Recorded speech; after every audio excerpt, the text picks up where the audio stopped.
Hai semuanya, saya Gana Perkasa Jafba. Kali ini saya ingin memberitahu Anda mengenai pasar persaingan sempurna.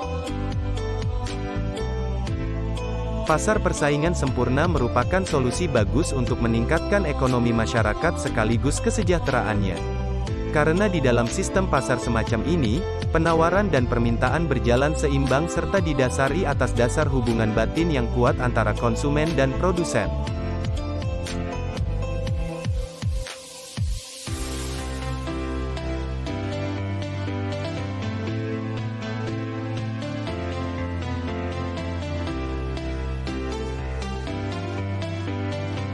Berbeda dengan pasar monopoli, pasar persaingan sempurna adalah sistem transaksi jual-beli produk yang tidak dipengaruhi oleh fluktuasi harga yang dikendalikan oleh suatu pihak. Maka dari itu, siapapun yang bertransaksi di sini didasari atas dasar ingin membantu sesamanya. Sedangkan produk yang disediakan oleh produsen adalah produk yang memang dibutuhkan masyarakat.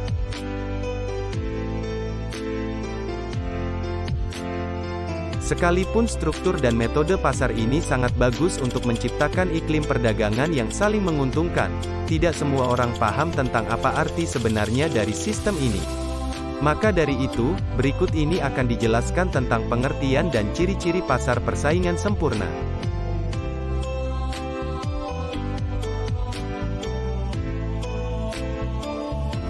Pengertian pasar persaingan sempurna.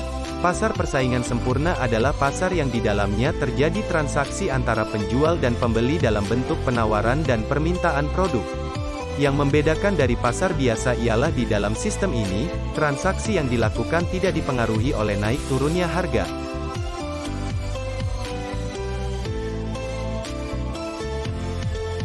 Asas pasar persaingan sempurna adalah kesepakatan antara pedagang dengan pembeli.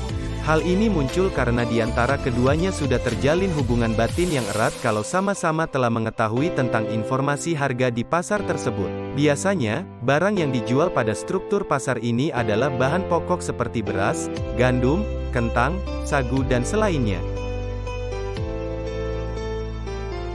Ciri-ciri pasar persaingan sempurna. Tidak semua pasar bisa dikatakan sebagai pasar persaingan sempurna. Harus ada ciri-ciri tertentu yang terjadi di dalam ruang jual beli tersebut. Ini dia ciri-ciri atau tanda-tanda yang dimaksud. 1. Harus ada penjual dan pembeli yang jumlahnya sama banyak. Ciri-ciri yang pertama ialah harus ada penjual dan pembeli yang jumlahnya sama banyak. Dengan kondisi semacam ini tentu penjual tidak bisa memainkan harga, karena pasti pembeli mengetahui informasi tentang harga asli yang beredar di pasar tersebut. Maka dari itu, berapapun banyaknya barang yang dibeli harganya tidak akan berubah. Dalam konteks ini yang menentukan keberhasilan transaksi adalah kekuatan penawaran dan permintaan atas sebuah produk.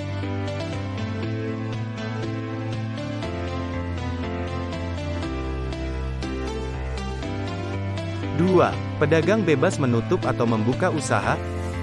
Di dalam sistem pasar persaingan sempurna, pihak pedagang diberi kebebasan untuk menutup atau membuka usahanya.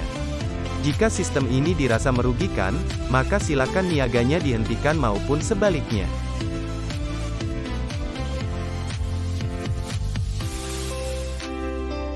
Ciri-ciri ini berbeda dengan pasar jenis lain, yang biasanya pihak pedagang hanya boleh menutup usahanya pada waktu tertentu. Ini biasanya tercantum dalam surat perjanjian sebelum membuka usaha.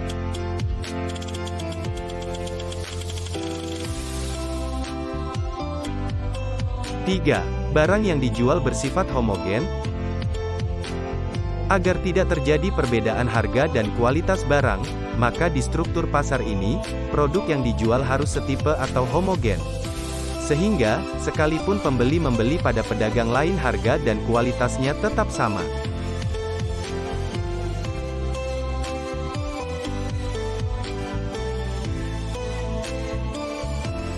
Produk homogeni maksudnya produk yang dibutuhkan oleh masyarakat tetapi hanya satu kategori saja, seperti produk yang berupa bahan-bahan pokok. Di dalamnya sudah termasuk bahan makanan dan selainnya.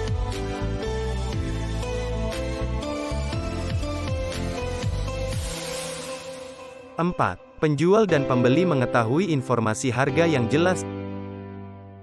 Ciri yang keempat adalah penjual dan pembeli harus mengetahui informasi terkait harga yang benar yang beredar di pasar tersebut. Ini juga berlaku ketika harga bergerak dengan cepat.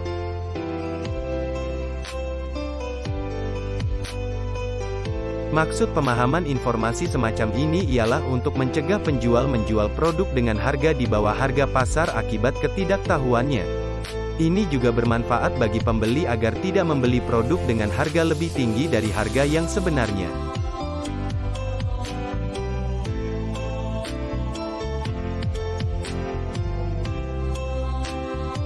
Kelebihan dari pasar persaingan sempurna. Peluang eksploitasi konsumen cukup rendah dalam persaingan sempurna. Itu karena penjual di pasar ini tidak memiliki harga monopoli. Dengan demikian, mereka tidak memiliki pengaruh apapun terhadap harga produk atau mereka tidak dapat membebani konsumen lebih tinggi dari harga normal.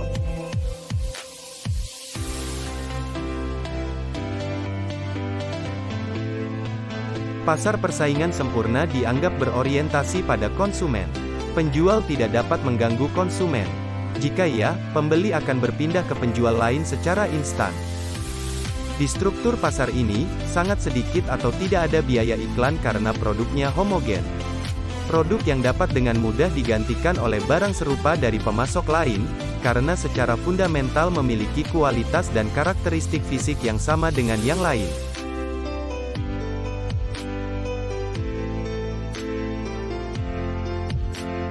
Juga tidak perlu mengeluarkan banyak uang untuk iklan karena penjualan akan terjadi secara otomatis jika perusahaan menentukan harga lebih rendah dari pesaing.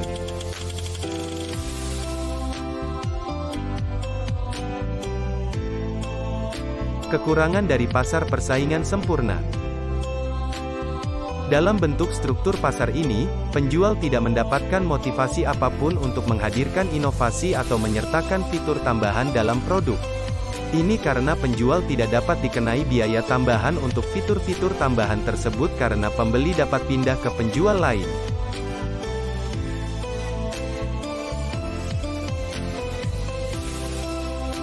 Lokasi memainkan peran besar dalam menghasilkan penjualan. Perusahaan yang berlokasi di lokasi utama cenderung mendapatkan lebih banyak penjualan daripada yang tidak. Ada sangat sedikit hambatan untuk memasuki pasar persaingan sempurna, karena perusahaan manapun dapat memasuki pasar ini untuk menjual produk, itu berarti kemungkinan pesaing akan lebih banyak. Kesimpulan dari semua yang saya bahas tadi. Dari informasi tadi, Anda dapat memahami bahwa pasar persaingan sempurna adalah struktur pasar yang terdengar baik jika diterapkan. Namun perlu diingat, metode pasar ini tidak selalu efektif jika diberlakukan pada komoditas tertentu. Dikarenakan kelebihan dan kekurangan yang tadi saya bahas.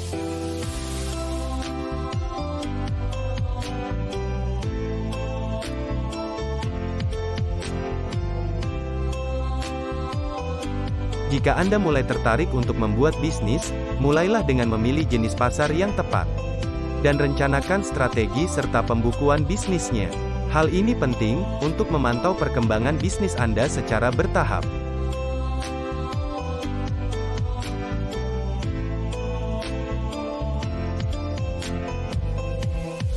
Itu saja sepertinya yang dapat saya sampaikan. Pada Anda semua, terima kasih atas perhatian Anda. Semoga apa yang saya sampaikan ini dapat bermanfaat bagi Anda semua. Saya undur diri. Assalamualaikum warahmatullahi wabarakatuh. Terima kasih.